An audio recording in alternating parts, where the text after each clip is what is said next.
Hi, ladies. I started the broadcast, but we're going to start officially in 5 minutes, okay? Okay. Okay, great.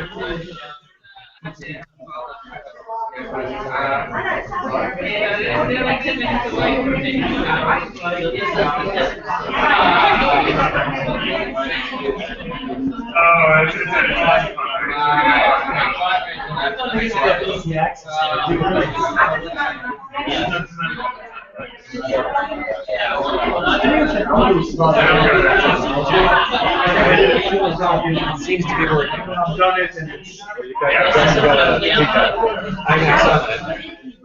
Which is interesting. I think it makes it. I think it makes it. I don't think it explodes.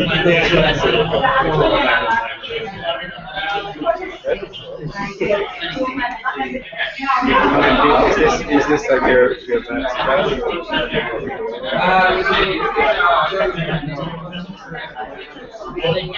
You believe it is. And finally,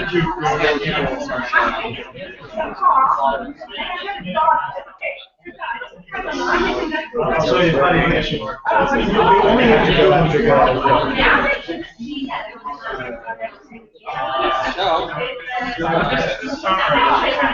Oh, he's so fun. He's supposed to take over the night.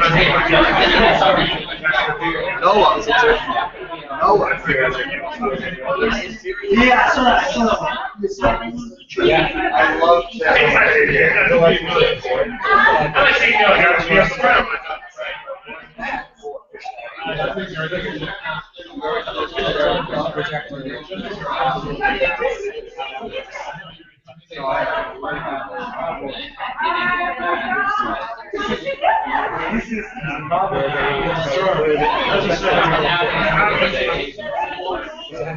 Let's say where they teleport.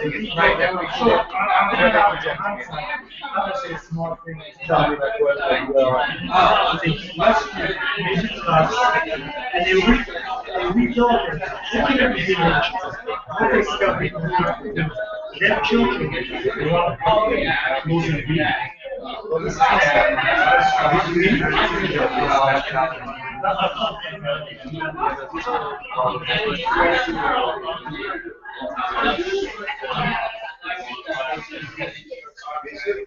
oh, I think they spoke to the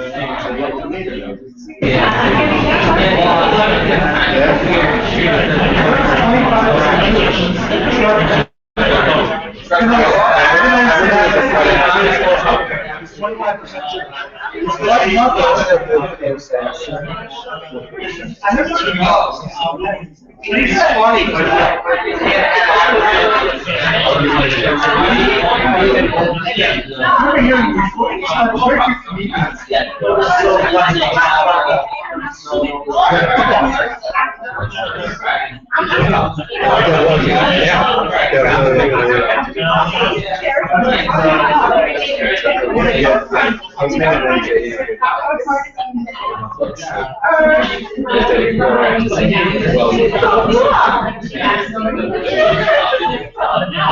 so she's really friendly.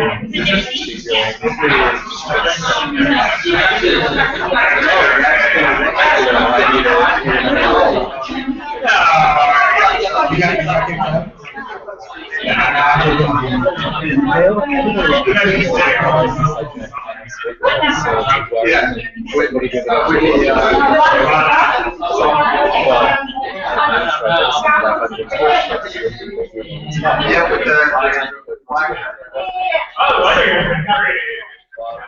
like I've never worked with other so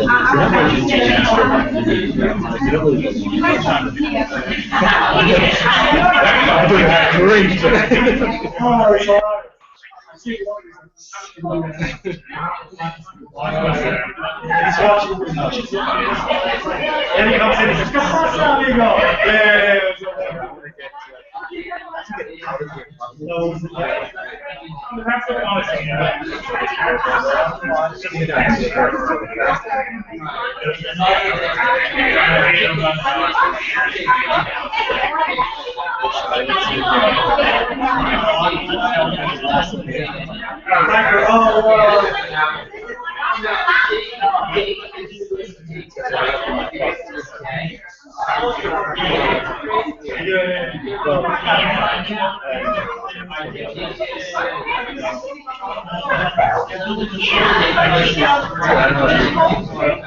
We should take a second. I know that,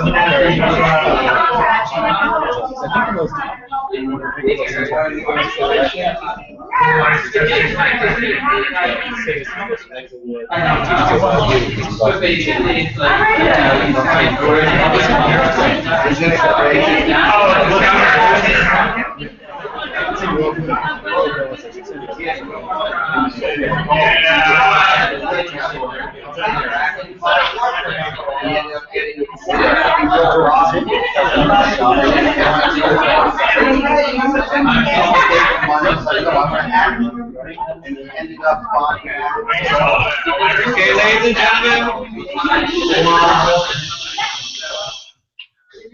we're going to start the program in just 1 minute.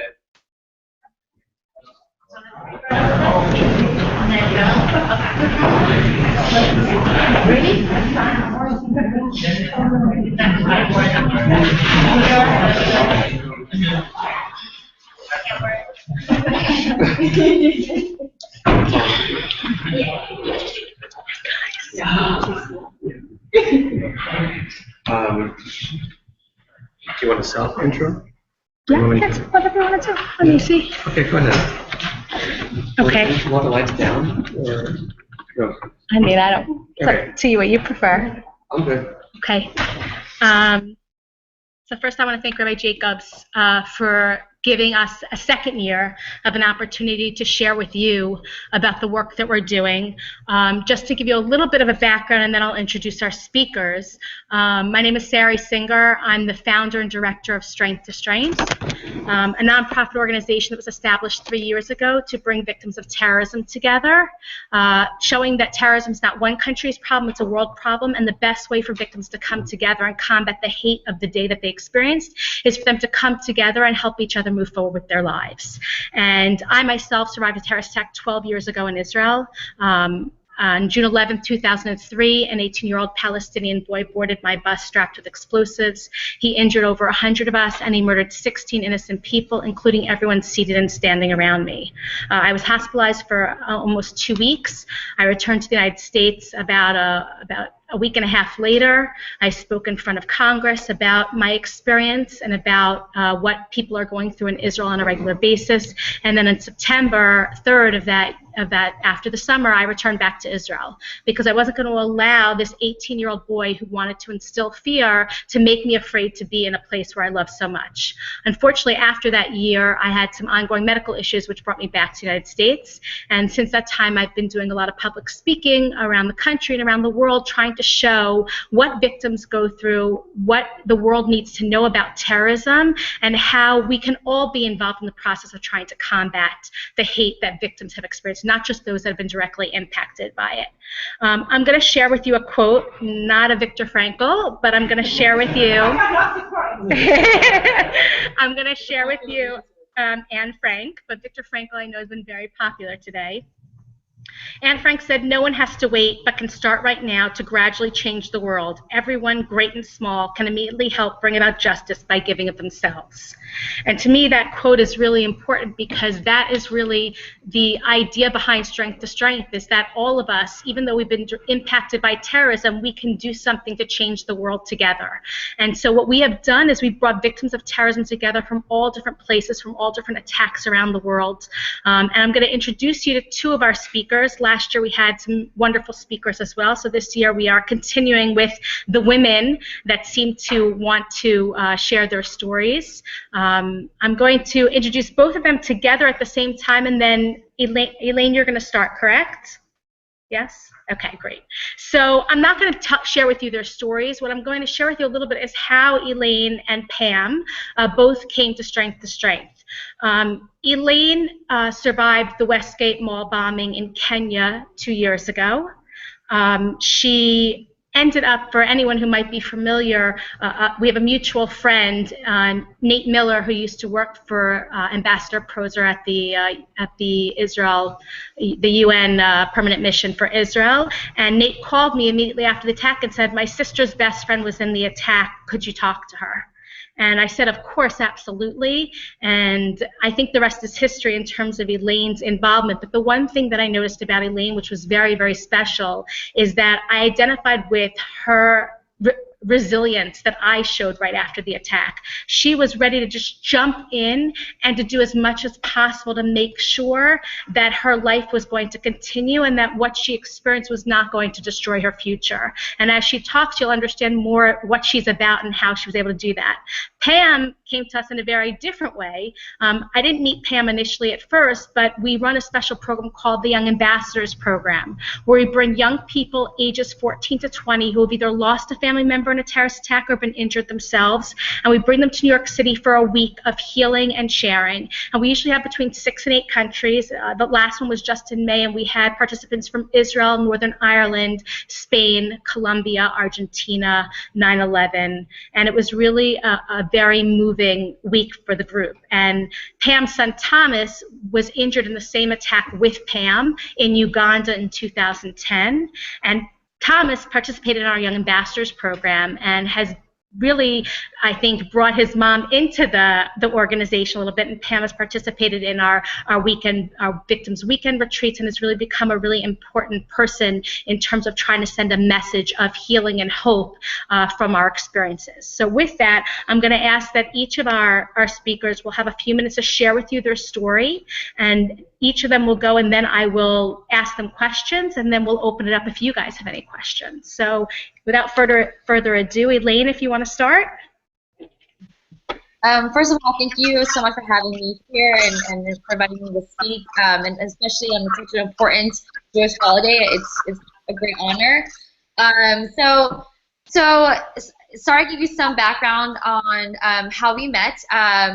The reason why I was in Kenya to begin with is I moved there in 2012 to work at an education company and then a technology company.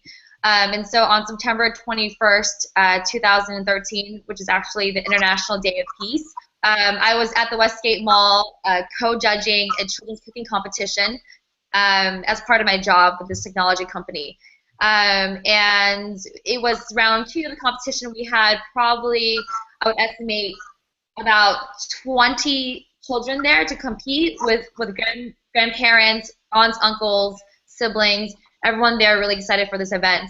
The next thing I remember is when we started off the event, I was going around watching the kids preparing their meals, and then I remember hearing distant booms, and then looking over and seeing like hordes of people run out of the mall onto the rooftop, which is where I was, just screaming. And I remember just thinking, one, obviously something terrible is happening, and I assumed that there were bombs in the mall that were just being detonated, and I didn't know exactly what was going on. And I remember just running with the crowd and thinking, okay, like I'm gonna run with everyone else. But then I paused and thought, I don't really know what's happening. And I remember seeing people actually jump off of the rooftop, and I just remember thinking, this is chaotic. I need to stop and really think about what is going on before I make my next move. So I went back towards the other judges and where the competition was at, and talked to a couple of my friends that were there, and they had been in Kenya for many years, and everyone just said, you know, stay put, we'll figure out what's going on. The next thing I remember is hearing loud gunshots around me, and for some reason, I think this is instinct, I just knew that I had to get down to the floor. I knew something was going on, and it was around me. So I got down to the floor, and I remember I landed on top of a lady, and I remember people landing on top of me, hearing more gunshots, and then the lady below me said I had been shot, and I looked down, and she was bleeding. And that's when I realized that there were people here. They wanted to hurt innocent people, and my goal is now to survive this. After some more chaos, you know, something that I think people have found interesting about my story was that I was very methodical in how I reacted, and I think it sounds silly, but I think it came from watching a lot of action movies and watching America's Most Wanted and just kind of always thinking about these situations. And I remember thinking, okay, I'm in something similar that I've seen in the movies. Like, I need to react the way that I've always thought I would.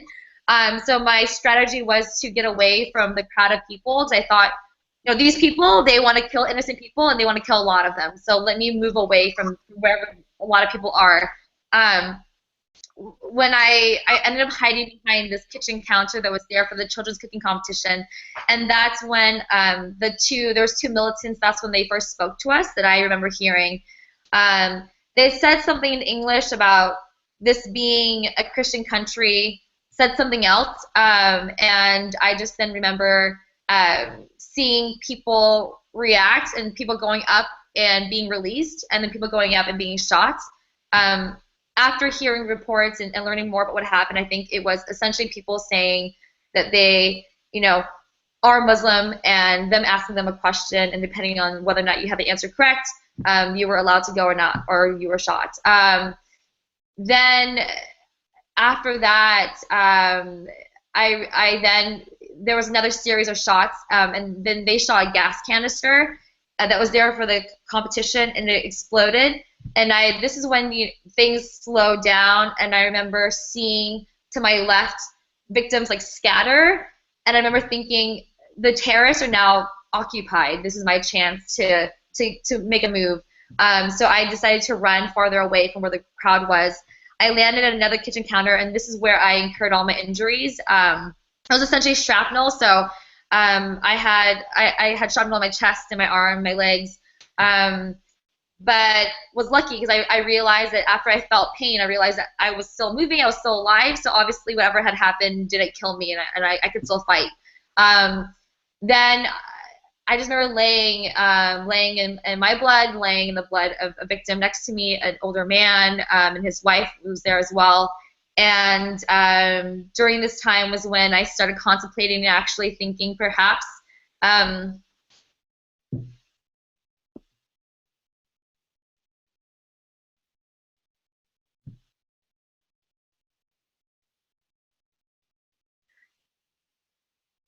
perhaps this is the end.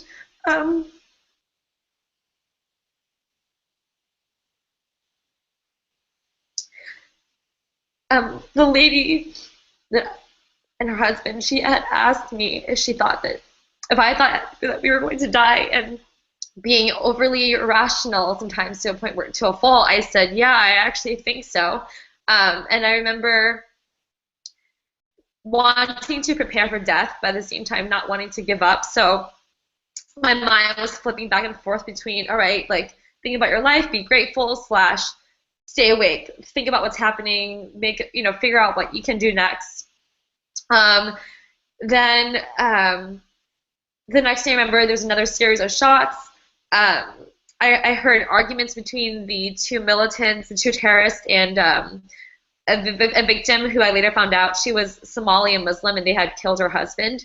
And then they left, and that's when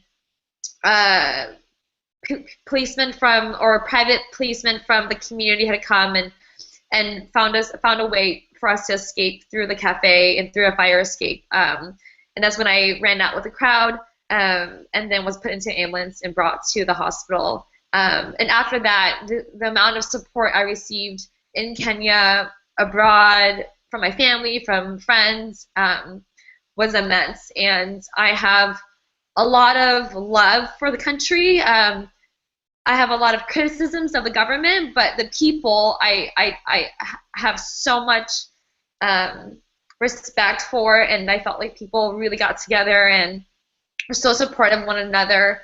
And I think after that, it just gave me more fire to want to do good things for people, because I think while there was a lot of hate, I saw so much goodness. And I think that from the hospital, from the attack itself to the hospital to afterwards, I just saw people teaming up together and people wanting to help one another, and ignoring differences that once tore people apart, but realizing that those differences could cause death, and that they are not worth it. And so After, I had the opportunity to go to New York from the Young Ambassadors Program later that year, and met Strength to Strength family. I ended up working with a school in San Diego, a trauma-informed school that has a lot of refugees from around the world, but particularly from East Africa, and talked about terrorism with them because it also impacts them in a different way. And then I've been quite active with my therapist and finding ways to particularly address the PTSD mental health aspect that victims and their families and survivors face after things like the Westgate attack. I'm still in the process of trying to figure out my place in this, and like Sari said, I'm just always open to try to do whatever I can because I have the energy and I have the passion to want to do something, and I think mental health is where it lies, but I'm still exploring, and I think opportunities like this gives me an outlet to share and to hopefully make a difference, whether big or small. So yes, so thank you.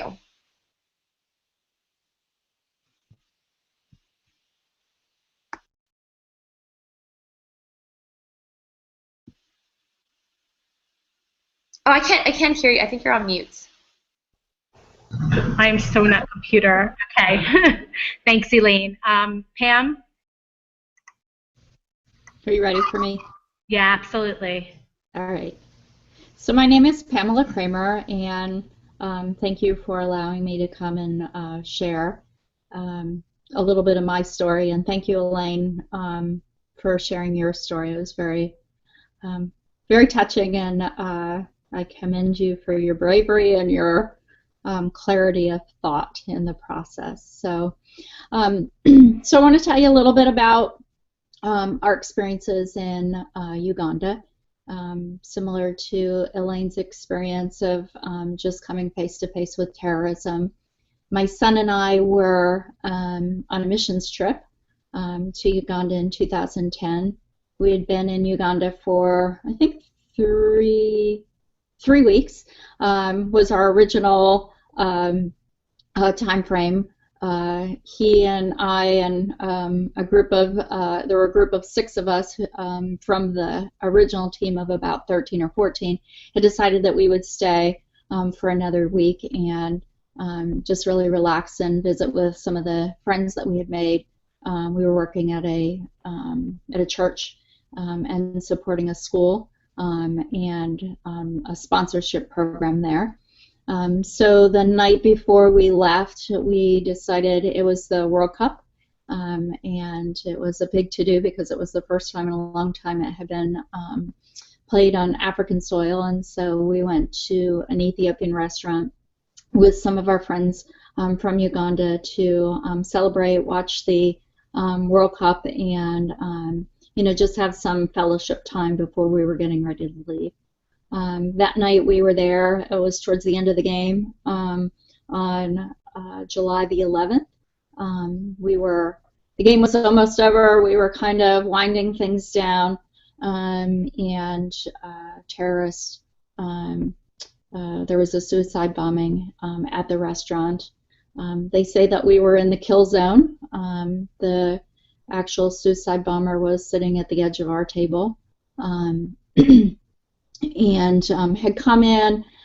We had recognized that this guy came in. He was very kind of rude, but really didn't think anything of it at the time. He was kind of walking back and forth in front of a screen, so kept blocking and coming in and out. And the pastor from our group that we were with asked him either to sit down or to move on, and so he sat himself down at the edge of our table. And then I think it was at the end of the game when they added some time on the end, which is, I guess, pretty common in the soccer world, because I'm not a soccer person. So, but anyhow, the bomb went off, and there were 3 people that were killed in our group. Several of the rest of us had some pretty significant wounds. There were 3 of the Ugandans that we were with, including the pastor, died in the bombing. from what we hear and what we've been told, none of us in that group should have been alive, just simply because of where he was placed. But my son and I, as well as 5 of the other members that were there, one of the members of our team that stayed back of the 6 of us didn't have any wounds, but the rest of us had some pretty significant wounds. I broke both of the legs in my bone and wasn't able to move. My son has a pretty good chunk out of his leg from just shrapnel and from the bombing. We were taken to an international hospital while we were there. We were then medevaced into Kenya and spent a little over a week there, and then we were brought back to the United States, where we continued to get medical care for our wounds. My son is now in college, so where are we now and what are we doing, and what have how has it changed us, I think was the question that Sari wanted us to talk about a little bit. Well, I can say that my son, who was supposed to be with me but ditched me tonight for, I guess, more exciting things, he is in college and doing really well. I think he sort of wears his wounds maybe as a little bit of battle scars, but certainly I think it has affected him in some of his career choices. I had the opportunity, he gave me one of the papers that he wrote this year on why he wanted to go into engineering and industrial engineering, and he talks very much about just some of the chaos and some of the system failures after this terrorist attack in Uganda, and just the chaos in even in the hospitals, and how that really has helped him in deciding to do some career choices and wanting to do something to look at systems and to look at how he can be involved in not only in something like this, but really looking at third world countries and how to make those systems more efficient and effective for times of crisis. And so it was kind of neat to read his paper, but I would say that he's well adjusted and doing very well. It was the 5-year anniversary this year, and the 6 of us from the United States that were still there got together and certainly had a time to honor and reflect and just I guess fellowship and catch up. We've all seen each other, but we've not all seen each other at one time since the bombing, so it was neat for us to get together. It was an interesting, I guess, journey for me. After the bombing, I came home and was all about this isn't going to define me. This isn't going to dictate who I am. We've both my son and my husband and I have been back to Uganda right afterwards. And I even let my son go without me a year, which was a big step. But really, I think my attitude coming home was, this isn't going to define me. This isn't going to make me a fearful person, because I've never been a fearful person before that, and I don't think that I am now. However, I think in the 5 years, I hope to think that I've gained some wisdom and some insight along the way, just about myself, my journey. I know that I had like 9 months of physical therapy afterwards. I was a runner before. I like to say I played at running before.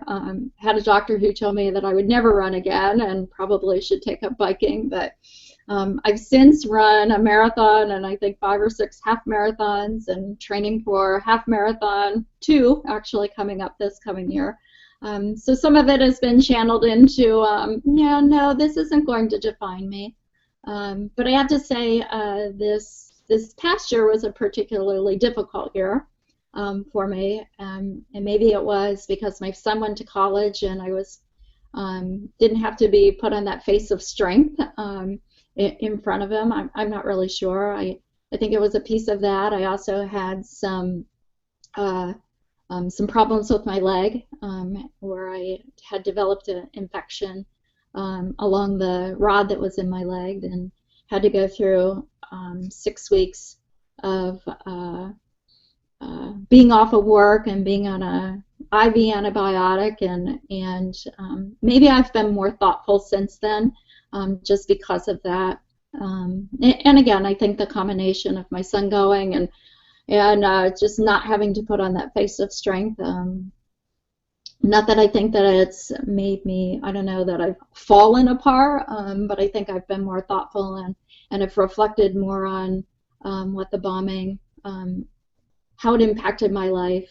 I think that I am more maybe appreciative of the little things.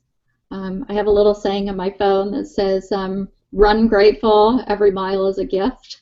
And so I think not just the running piece, but my friendships, the things that I do, I think I'm more purposeful about them, simply because of knowing how fragile life is, how precious it is. Both my son and I had the opportunity this past week, actually. The trials in Uganda are going on now. They started about 2 years ago and were sort of put on hold, and are back on. And we were down, met with the FBI to get an update on the trial. Part of me has curiosity in what is going on, and part of me is like I don't need to relive that all of the time, but it was powerful to be able to give our testimony, because the testimony that we gave on Wednesday will be shown in Uganda, and I think both my son and I would say that it's made us stronger people. I think that we would attest to the fact that what some might have meant for evil, we can certainly allow it to crush us, or we can allow it to build us and make us stronger people. One of the things I learned at the Strength to Strength, not to give you a plug, Sari, but one of the things I learned at the Strength to Strength and from one of the other survivors was that we're not victims, but we are survivors. And that was very impactful to me, and something that I've thought about often since that retreat that I went on. It's hard to, when you meet people, to talk about and define like this event that happened in your life, and I never knew, should I call it, well, when people would ask about my leg or something, well, I wasn't really in an accident, it was a purposeful, thing that happened, and like I just never knew how to define myself until that time, and I think that that helped put it into words, like not wanting to be a victim, but what are you? And so I learned at the retreat that we're survivors, and I don't think that you can have an event in your life like that and it not change you. I guess it depends on, do you let it crush you, do you let it change you in that way, or do you let it change you in real positive ways where you can give back, and not only give back but appreciate those big moments and the small moments in your life, because they are very precious, and I don't think that you can appreciate them when you live in a victim mentality. I think living in a survivor mentality is something that I have learned how to do, have appreciated more. I think I was always like this, strong person, but didn't realize that maybe this year has just helped me reflect on just the impact that it had on my life and what it meant. So, but thank you for letting me share, and I'm sure, Sarah, you have some questions, and then some of the other folks have some questions, so I'll.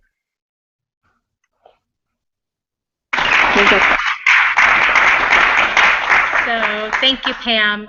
A lot of what you said resonates, I'm sure, with Elaine as well, myself. I always say an attack happens in an instant, but the impact lasts a lifetime. And we have choices of how we deal with that impact. Do we let us become the victim, or do we do something so that we are the survivors? And I also think what you said about the defining, it's a part of my life. It's something that happened to me, but it doesn't define who I am as a human being. There's so many other things that I do and that I'm involved in that I feel define me much more. But I need to know that people understand that this experience and terrorism doesn't discriminate. It can happen to anyone. It can happen anywhere at any time. And it doesn't say, oh, well, you're this type of person, so therefore this should happen to you. We're all from different backgrounds, different places around the world, different walks of life, but we share this experience that bonds us forever. And a lot of us who never would have ever interacted with each other come together because of what has happened to us. And I would say the best thing that happened out of this experience is the most amazing people that I've met all over the world that have become like family. And I think that Pam and Elaine can also attest to that we become like family to each other. We don't know each other, and in an instant somehow, even the weekend retreat, within that first night of talking, people who had never met each other before from all different places. And our retreat last year was actually in Lakewood, New Jersey, because we had religious people with us and we wanted to make sure they could keep Shabbat. So we were in an area that made sure that everybody could participate. But I remember Friday night, people thought, okay, at 10 o'clock when the program ends, I'm going to go to the hot tub, or I'm going to go here in the hotel. And it ends up, I think we're up till like 1 or 2 in the morning until they came and told us that they had to close down the room we were in, because everybody just wanted to stay and talk to each other. And I think that was just the incredible thing, that most of us had never met each other before, yet we felt this unbelievable connection to each other because of the experience that we shared. And on that note, I want to ask Elaine how the experience changed you. Because I don't think you touched upon that when you talked, but I'd like to know if you can share a little bit. I think I just needed that. Yes. No. Yeah. I heard the question. No. Yeah. Thank you, Pam. That was beautiful and meaningful, and I learned a lot from that as well. I think for me, I think I'm still learning exactly how it's changed me, but like what Pam said, in terms of a very everyday, daily aspect, I relish the small things immensely. Sometimes I forget, and I'll get frustrated by something that's really small, and then I remember, like, wow, the fact that I am alive and I get to experience this and see it and breathe it and smell it. Like, I need to feel so grateful for this, and I do, and my relationships with people. Also, wanting to do things for my bucket list. I never learned how to swim, and I learned just like 2 months ago. I decided to sign up for YMCA classes, and I worked my butt off, and I'm like, yes, now I finally know how to swim. And it's something I've been thinking about, but I think surviving something like a terrorist attack and realizing how lucky we are to be alive, and for me to also be like fairly healthy, I just wanted to take advantage of that and make sure that I honor it. So that's like on a small instance. I think on a deeper level, I find myself also feeling really emotionally connected to people. Like what Sari was saying, in terms of people that I've met that I've never known before in my life, who come from really different backgrounds. So when we share something, I just feel instant connection. But also when I watch the news and I hear what's happening around the world, just whenever I see that someone is struggling with the idea of life, or someone had their life, whether it's from cancer or a car accident, like I instantly feel closer, because I know what it feels like to almost feel like you've lost your life. And I really appreciate that, because I think it makes me more compassionate, and it makes me more understanding of others, and I just feel connected to like the human world in a way that I never did before that. I think I just also I had this like fire in me to want to do more and to make an impact, but also to think about myself and take care of myself. I think also having some health problems, slowing down and listening to my body, and realizing that, hearing it and trying my best to take care of myself, while also, and realizing that taking care of myself also means I have more to do to take care of others and to make an impact into the world. I'm going to business school in the fall, and I think that's another thing. It's kind of, before I was never afraid to do what I felt passionate about. That's what led me to Kenya, but I think it's given me more fire and fuel to really think about what kind of impact I want to make. And similar to Pam's son, I actually studied industrial engineering, which is funny. And so thinking about, I'm going to business school, how can I use these skills to come back some of these, systematic issues I saw. You know, I think terrorism does happen everywhere, but I think the response that the government can do and the resources are different depending where you are. So that's something that I've been thinking more about. So yeah, that was kind of a rambling, but I think I'm still learning about how it's changed me. But I am. It sounds weird, but I am so grateful for all the positive things that it's brought me, because I think that it's something that especially I think in my age, just the way that I see the world, the way that I feel, the way that I think about people is something I think you can't teach, and it's something that you can only experience to really know, I guess. Tell them where you're going in the fall, where you start. So I'll be going to the East Coast and joining y'all over there. So I'm going to Yale for my MBA in the fall. I've never lived in the cold, so I'm very nervous. Okay, I'm just learning how to use this. It's working so well, right? Okay, so while I have you on Elaine, okay, so let's go to the next question, because I do have a couple of questions, and then I want to open it up to everybody else. For me, everything that both of you are saying resonates so much in terms of, I think we all have this idea, you know, we all have things that change us after an attack. I definitely think I'm much more sensitive about things than I used to be, like things I'll watch on TV where it was nothing, and all of a sudden I find myself in tears, because you just are more sensitive to everything about life after knowing how fragile life is, and how knowing that in an instant everything can change, and really wanting to take advantage of every single opportunity that's made available. And I feel like whenever I'm speaking and whenever I'm sharing my story, that I'm sharing my story for the 16 innocent people on my bus that no longer have a voice, and the thousands of people in Israel that have been impacted by terrorism, and even more around the world. And I know that Elaine and Pam have spoken at different venues, and they also, you know, feel that way, that we're a voice for those that can have a voice. And by you being here and listening to us, sharing our perspective, you are giving us that opportunity to be a voice for those that are no longer here. And that's just really incredible, especially on such an important day in Jewish history. You know, we all have to learn how to be a voice for those that aren't able to have voice. You feel like fleshing out your story a little bit more than what you said at the very beginning? Sure, what do you want to know? What happened? So just a little bit of background.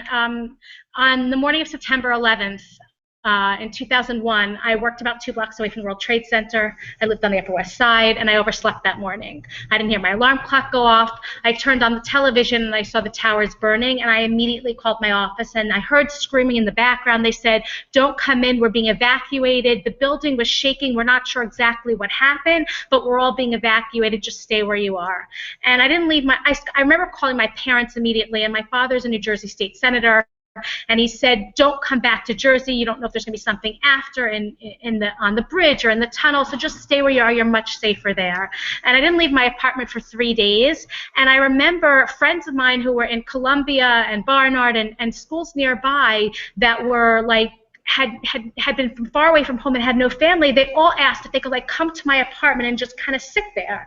And it was a little crazy. People were coming with like sleeping bags and blankets, and my apartment really looked like just I don't know, like a huge campground, because people were just coming over and didn't want to be in their dorms.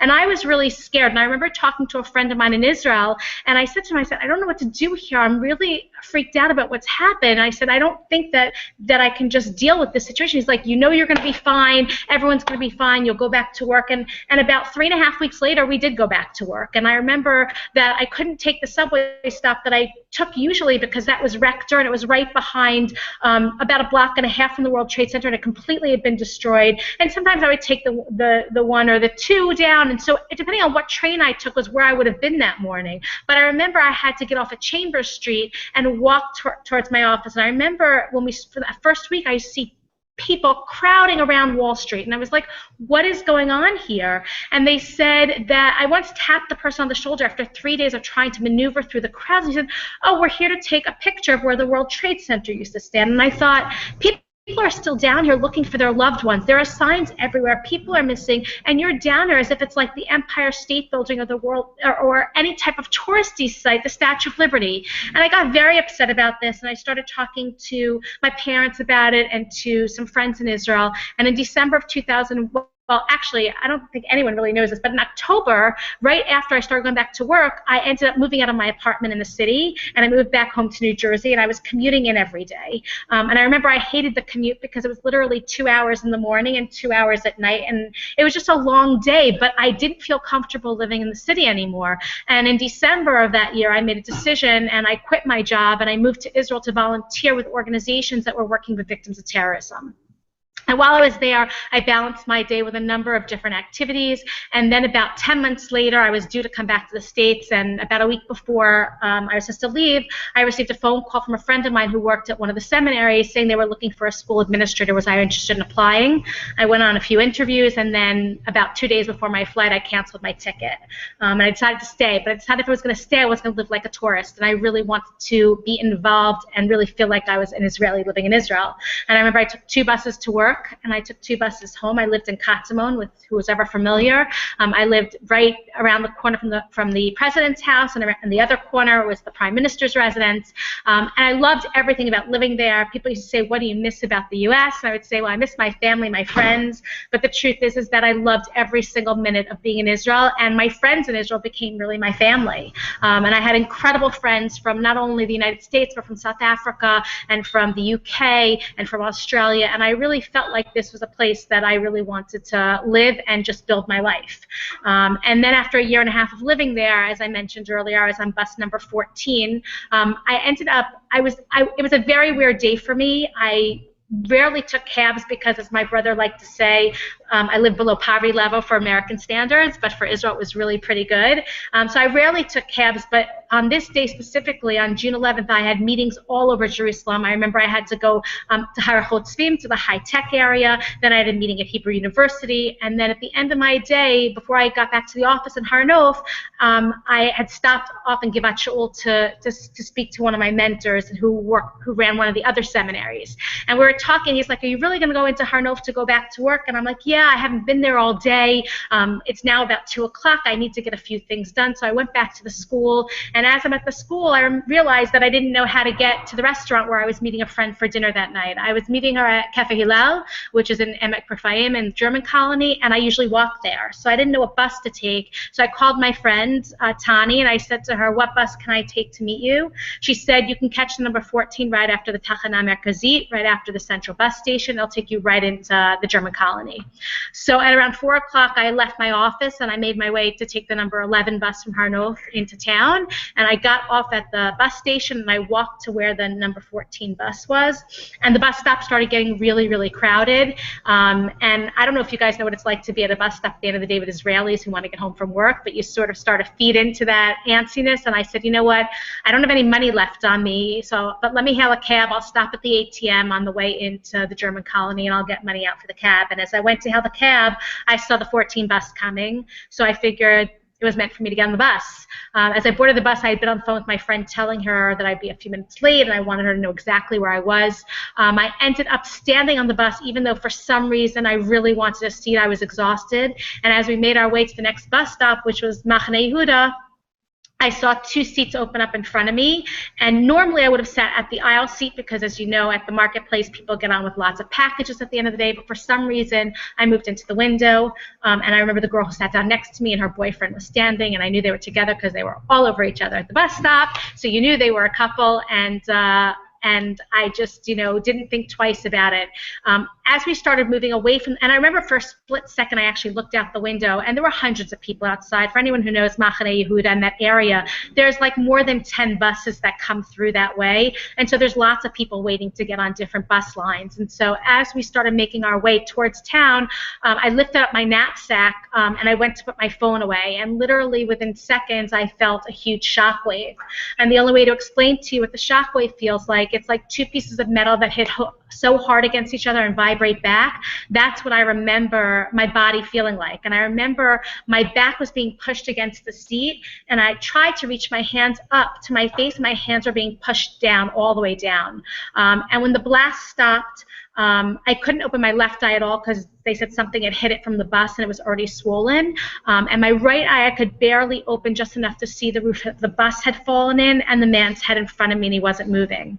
And after the blast, there's like this split second of silence. And it's not the silence that you hear in the summertime when the crickets are out.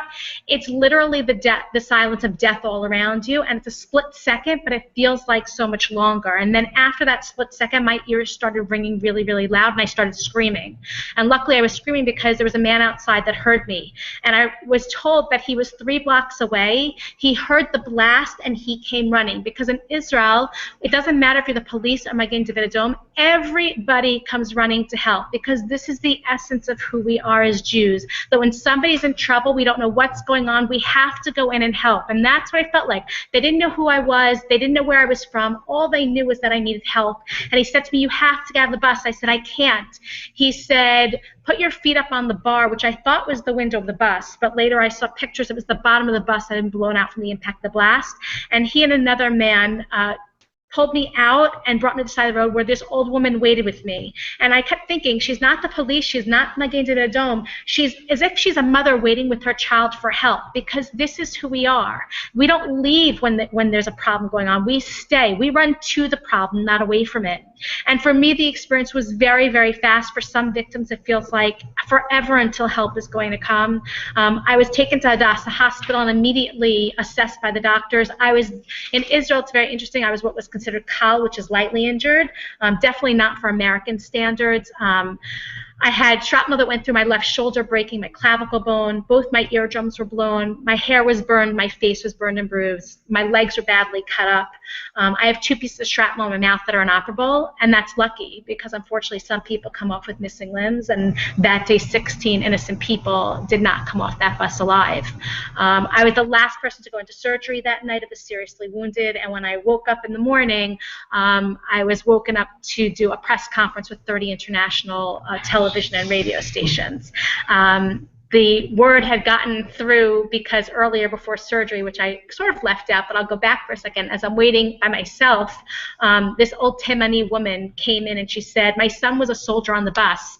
He remembered getting on the bus with an American girl who was talking on her cell phone. Go check on her. Maybe she's not okay." And I thought, here's a 18 or 19-year-old kid, never had a conversation with me, doesn't know my name. He's injured himself. He's a few curtains down from me in a bed, and he's sending his mother to check on me. And this was a scenario for the next hour or so before anyone came to the hospital that Israelis were coming in and saying, "What can I do for you?" Another man came in and said, "My daughter was on the bus. She's in surgery right now. If she were by herself, what could I do to what could I do to help you?" And I just thought, this is the Israel that I didn't know about, that when you're alone, burned and bleeding with no family around you, you really have family around you that you didn't even know existed.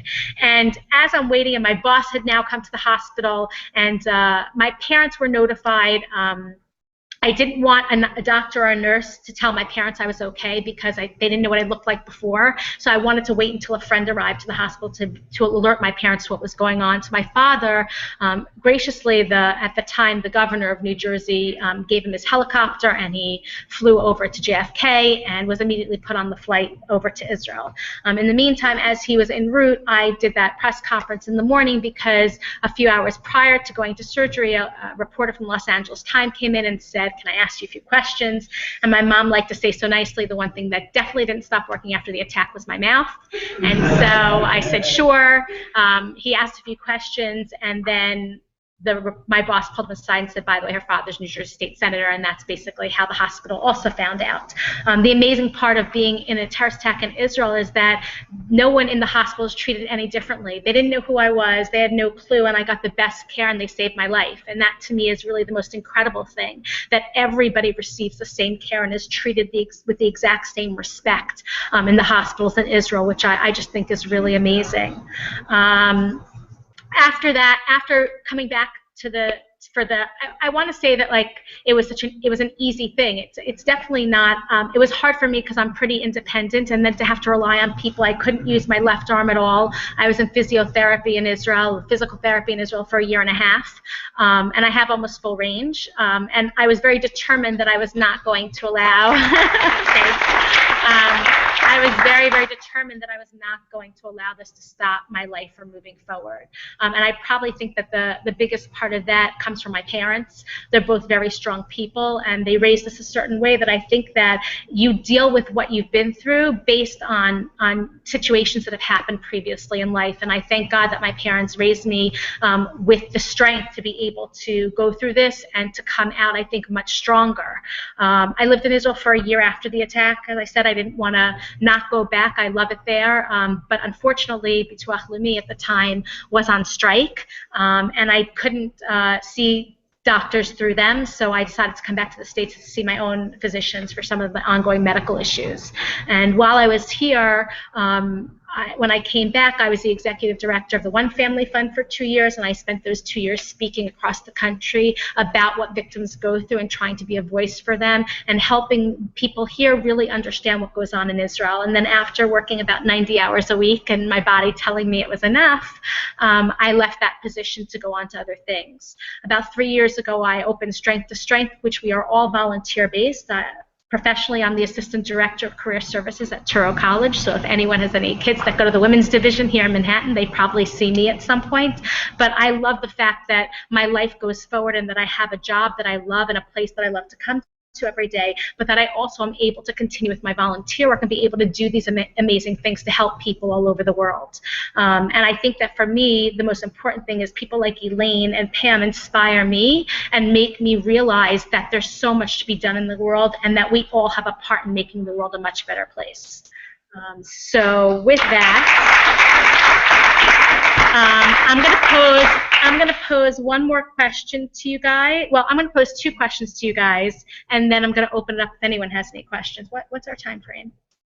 20 minutes. Okay, so that'll be perfect. So the first question I'm going to ask both of you to answer is, what would you say has been the biggest part of your recovery, and what has helped you the most? And intertwined in that is, I think, the idea of how have you been able to see the light through the darkness? Because I think that the only way to, and when I say recovery, you know, as I said, the attack happens in an instant, but the impact lasts a lifetime. I don't necessarily believe in that word recovery in the same way that other people recover from things. I think we live with it, but we learn to deal with and cope with what has happened to go forward with our lives. So, Pam, if you want to start, what has been the biggest part for you recovery-wise, and what has been that light for you in the darkness that has gotten you through this?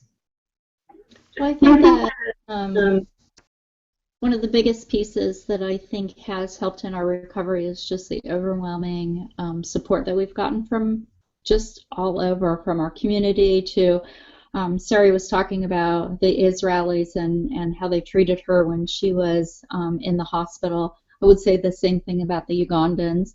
You know, they had missing and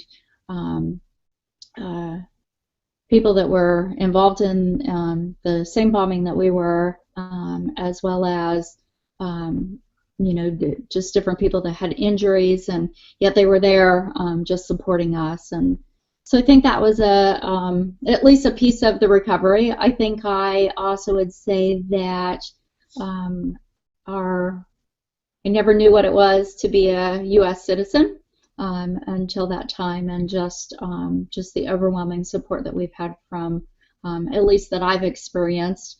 I know different people have experienced different levels, but certainly the support that I've gotten from the victims' assistance through our government has been just have been supportive. So I think there's been a sense of gratitude in just that process of recovering. And I think when you have a strong support system that comes along, and you know that you're not alone, even though they've not experienced those same things that maybe you've experienced, just different people coming along beside you.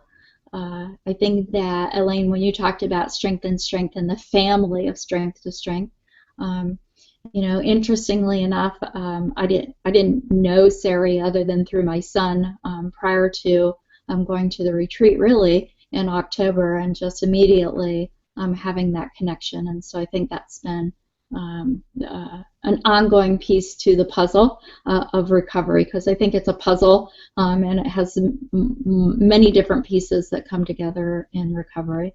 I think that Sari, when you talked about your parents and just they raised you to be a very strong person, I think foundationally, I think that I was raised very much to be a strong person and with a deep faith that I've drawn upon in just that recovery process.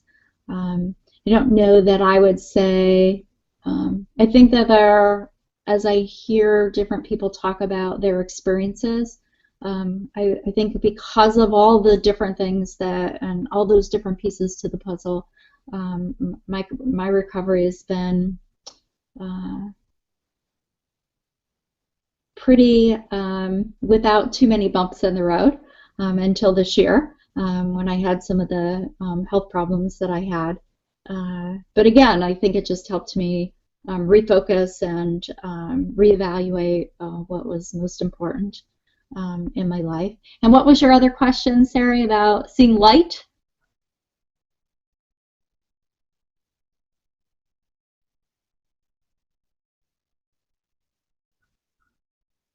You're on mute. I know that. I guess how are you able to see the light from the darkness? I think it was easy for me to see the light because I didn't take it as a personal attack against me. I thought that I just happened to be at the wrong place at the wrong time, and it could happen to anyone. So for me, it was never a personal something against me. So I never felt the need to either forgive or not forgive. It was just something that happened. It was something terrible that happened. I think that at least in part, some of the people that were involved were as much a victim as I was. Not that they don't have choices, but I do think that terrorism and the those that organize terrorism corrupt a lot of very innocent people and brainwash them. And so, again, I don't know that I needed to find this place of forgiveness because I didn't feel that it was something that was personal against me. I think seeing the light was, or light in spite of, has, I think just my personality is to see the good in things and to see the positives. So I know that there were a couple of times, and I would even say that this is true today, I wouldn't take it back, the event.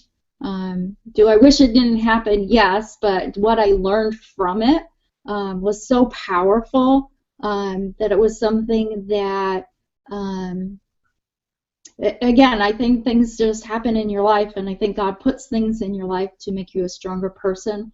And so I think that He's allowed me and honored me with the responsibility of having this event in my life, and also being able to become a stronger person as a result of it. And I guess just not fall into that victim mentality and for it to crush you. So I guess that's been my way of just being able to see the positive and the good of what, and again, I go back to that idea that what others might have meant for evil certainly was used for good in my life, because it certainly made me more appreciative, more cognizant of those things that are important in my life. Okay, Elaine. I think my answer might be the exact copy of yours. I was agreeing with everything that you were saying, Pam. I think my answer for both questions are almost the same. I think what helped me with recovery, number one, was like community and support, which I feel really lucky to have, because I know not everyone has that. I think knowing that, like having friends, both Kenyan and expatriates, rush to the hospital when we didn't know there was going to be another attack at the hospital, and just being by my side the entire time and having people reach out to me wanting to help, donating money for my medical expenses. I think similar to you, just not understanding the value of what being a U.S. citizen means. And I think, again, yeah, everyone went through a different experience. I think for me, I was very appreciative of it. And I think what made it particularly something that was more meaningful for me is that both my parents and my entire family are refugees from Vietnam after the Vietnam War. And so I'm a first-generation American, and just realizing that this is, in some ways, what my family had fought for, was to give me the freedom and the rights and the ability to go to places like Kenya, but also to have the support that comes with being an American citizen, and appreciative of the Kenyans as well. And I think, just to echo everything you were saying, I think that also is what gave me the light. And I think, again, family and being raised a certain way, and knowing, knowing my own family's history of being refugees, and knowing what they had to go through, and hearing their stories, and connecting that to what had happened in Westgate and beyond, is something that I go through a lot in my therapy. And I think that's what's giving me a lot of strength and resilience. And I think it goes hand in hand. And I think a lot also what added to it was, I think the fact that for me, I had time to process my death. I had time to think about dying and preparing for it. And I think, because that's the end of the road, at least for this lifetime. So I think having that time period and then surviving, I can't help but be positive, but I also know that I have a lot of support that a lot of people don't. Another thing that's something that also drives me to figure out how can we create a tighter knit community, so that when people do go through these problems, these terrible events, there are people to support them. So yes, that's my answer. Great, thanks. It's interesting what Pam said, because for me, I don't look at it as though it wasn't against me. I definitely know that it was against me for who I was as a Jew and because I was in Israel. But I don't have to forgive, and I don't have to forget, but I don't want to live my life as what that day was all about. And I like to say that I had no control over what happened to me that day, but I do have control over how I live my life going forward. And I want to make sure that I live my life showing the opposite of that day, the opposite of the hate, with showing love and kindness to others. And I think that's the best that we can hope for in these bad experiences, is that we kind of do the opposite of what they're trying to accomplish. I'm going to ask you guys for one last question, then I'm going to open it up. I hope maybe some people have some questions for both of you. But what would be the one message you'd want people to know who have not been in a terrorist attack or not been impacted by a family member, either being in a terrorist attack or losing a loved one? What message would you like to leave them with? Who wants to start? You're both on mute. I'll go. Wow, I guess I just don't know for sure how to answer that question, other than I can say that prior to the attack, I think that I always thought, when I watched the news, or like, I just didn't realize the impact that it has on human lives, and I guess I just didn't get it. I didn't. It just was somewhere out there. I guess after the attack, I realized that it can happen to anybody, anywhere. I think that, as Sari said about, you can't help what happened that day, but you certainly can choose, how you live your life from there on out. And, so what do I want people to know? Just when people are going through things, whether it's a terrorist attack or not, support is such a huge thing to the healing process. whether somebody's been in a healing or in a terrorist attack, or they're dealing with personal issues. I think just coming alongside of others and just allowing people to know that they don't have to go through it alone. I think the support was tremendous, and I think that if you know somebody that's either been in a terrorist attack or are struggling, just letting people know that that they're not alone. But I think also just getting the message out there that terrorism and evil,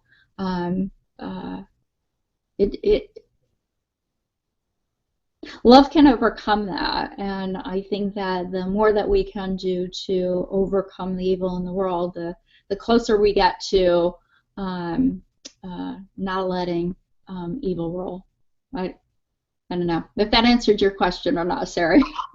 That's great. How about you, Elaine? This is a difficult one. I'm really glad that you went first, Pam. I don't have a succinct answer to this, but I think in general, two things came to mind. So first is just gratitude, and again, it feels, and it sounds trite to say, but I think people say it because it's true. I think just having gratitude for not just life, but I think your relationships around you. I'm so much more intentional about making sure that I spend time with people that I love, and that I'm very careful with my time. I only want to do things I feel are meaningful, and I just want to cherish all the moments that I have. And it's hard to kind of relate that to others, but I think that's one message that I have. And the second message is compassion. Similar to what Pam was saying, but I think beyond that, I'm not an expert in terrorism, I know there are different ideas and reasons why it happens, but I think it's particularly in our case with Al-Shabaab, the reason why they were able to grow is because of insecurity with a lot of people in the region who feel like they have no option, and who then decide to join this terrorist organization.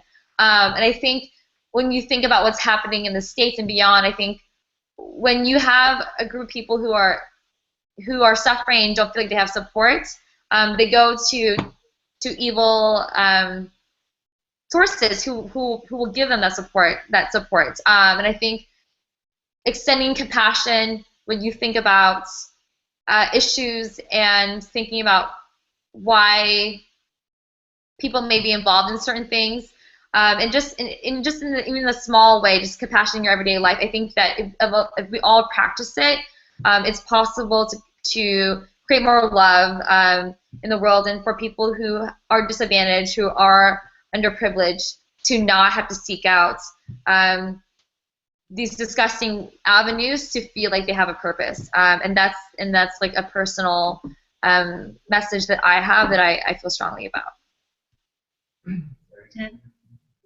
Okay, so I'm going to end off with one thought that I have on this, and then if anyone has any questions. I think for me, the message that I would like to leave everyone with is that we all need to be more socially responsible for what's going on in the world. It's not just people's problems who have been through the certain experience. It's everyone's responsibility to come together to combat this hate in the world. And I think we all have a role, and we all need to come to the table and not think, oh, somebody else will deal with it, somebody else knows better. We all have a place and a role that we can play in helping within the world, and we just need to be more present and more available and willing to be able to do things to help other people. On that note, I want to ask if anybody has any questions for either Pam or Elaine. Tom? Sure. Basically for you guys, can you hear me? Yeah. Okay, good. For you guys, first of all, I think that Sarah's absolutely right in the final questions, and basically saying to have a strong message, because from your position, people really want to hear what you have to say. And so by having a strong message, a formulation, I think that when something happens to you, the light goes on automatically. You guys indicate the light bulb goes on. It's like, oh my God, this is what's really happening. And you want to know so much more. And I think that one of the things that we learned from Israel, actually, is that you don't have a choice. So in other words, you go on with your life. And you not only go on with your life, you don't get paralyzed. You go and you make a difference. You step in and you step up to the next level and you take it on and you make it happen. And so it's interesting because it really, I'd love to hear in the future, that you guys have a powerful message where it's something where people go, that is so, you went through so much, and wow, you're really being a leader. and going forward and making other people's lives a better place for all of us. Thank you. Any other questions, comments? Just a quick question. In the time when you started your Strength to Strength, has there been a rise in what you consider domestic terrorism, like what's happening within the United States, and what are your parameters for defining it? Is it, meaning, unfortunately, there's a lot that we're hearing, so if it's racially motivated, like the church, but then what do you do with the Aurora, like the Colorado movie? Like, what defines domestic terrorism for your organization? And again, is that an encompassing? Yeah, I mean, so it's interesting. We have an advisory board of trauma specialists and terrorism experts for that reason. I love how everybody uses these days this term lone wolf. It really bothers me. I don't think anybody's a lone wolf. I think, there's a difference between terrorism and hate crimes. I was actually just last week at the CUFI summit in Washington, D.C., Christians United for Israel, and one of the pastors from Charleston got up to speak at the conference, and it was amazing to see the lack of hate and the warmth and the love that they have, and that was a hate crime.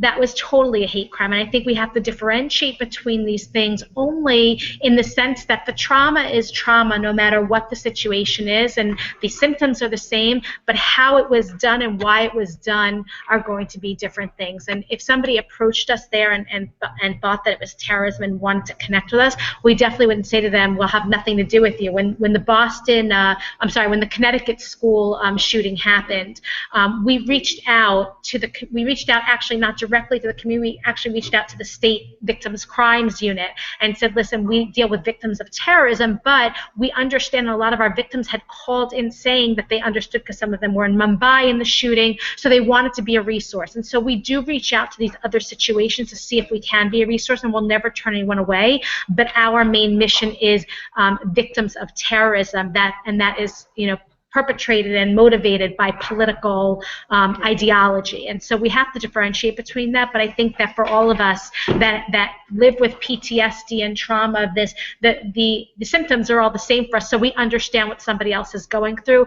The way that it came about might be slightly different, and so there might be differences in terms of how we deal and how we move forward. Thank you. There's one more question. Thank you. Yes, sir. Does giving everything a title water down the bigger problem, which is there's a lot of hate?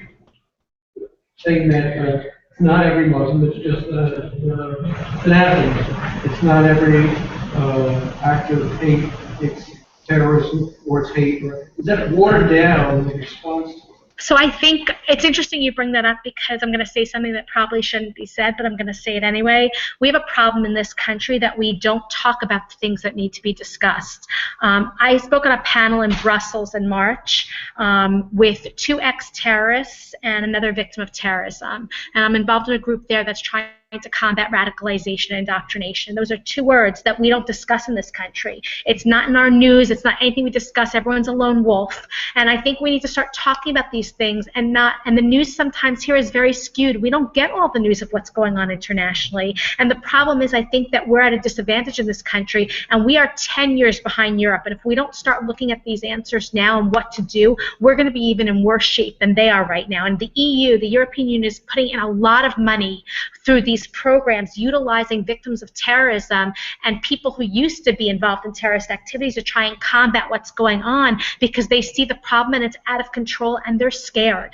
They are very, very scared. I was in London 3 weeks ago for the anniversary of the London bombings with the survivors and the bereaved family members, and I heard from government officials the fear of what's really going on in Europe, and they're trying actively to combat this. And here we are not actively doing that in an open forum, in an open setting, and I think that's something that we need to start concentrating on, and not just calling things to try and, I guess, kind of ease the reality of what's really happening in the world today, because if we didn't, then there would be mass chaos. I think we need to be more informed about and educated about what's going on in the world, and to know that there are good and bad people in every religion, but we need to be able to say whether or not somebody is bad, and we have to be able to figure out who are the good and bad people so we can combat and stop the terrorism. And I hope that there'll be some change in this country a little more, and I'm working with some organizations to try and talk about these issues more, because it's something that I've become very passionate passionate about, as I've seen even more so in Europe, some of the things that are going on from our partnering organizations. So it was a great question because it's something we don't discuss, and I think it's very, very important. I want to end off on one thing, if you don't mind. I read something today that I want to share, as it is Tisha B'Av, the end of Tisha B'Av, and I wanted to bring something into us more than just about victims of terrorism. I read something that I thought really resonated with me. It said that on the 9th of Av, we realize that we are lost. We're lost in exile. And therefore, on this day, we remove those things that give us either comfort or consolation in our present station. And when we find ourselves deprived of Torah and the company of good friends and music and food, we have to really begin to wonder, what are we missing on Tisha B'Av, and what do we need to think about? And I think that that's just something that should go with us from when we leave Tisha B'Av and we start with our regular routine again. What's missing on Tisha B'Av that we need to be doing better, that we don't have to have a Tisha B'Av again for the next year. And on that note, I want to thank Rabbi Jacobs for really letting us have this opportunity to share our stories. And I think this is part of the process of transcending tragedy for us, is being able to share with all of you. So thank you.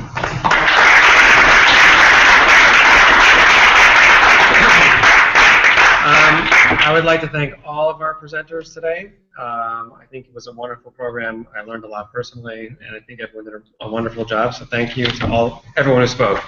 We have hungry Jews here, I know, and so let me just break it down. The very end here. Officially, the fast is over at 9:05 in New York time. However, it is permissible to eat at 8:57 if you can't wait anymore. What we're going to do, honestly, so if you can't, we have food. Some people have already pre-registered for the Break the Fast meal. We will not turn anyone away for any reason. If you have not pre-registered, meaning paid, we wouldn't mind if you donated something towards it, if you know what I mean. But again, please, everyone stay. We would love to have you. If you want to make it a voluntary donation or whatever, that's fine. Get us some other time, that's also fine. What we'd like to do now is the evening service. So if I could ask the gentlemen to be on this side and the ladies on this side, and someone to run them, lead it, if you would. Thank you so much. Thank you so much, Elaine and Pam. Love you guys. Thank you. How do I hang up? Just hang up? Click off. Oh, really? Or you can do that. No, I don't know what I'm doing here.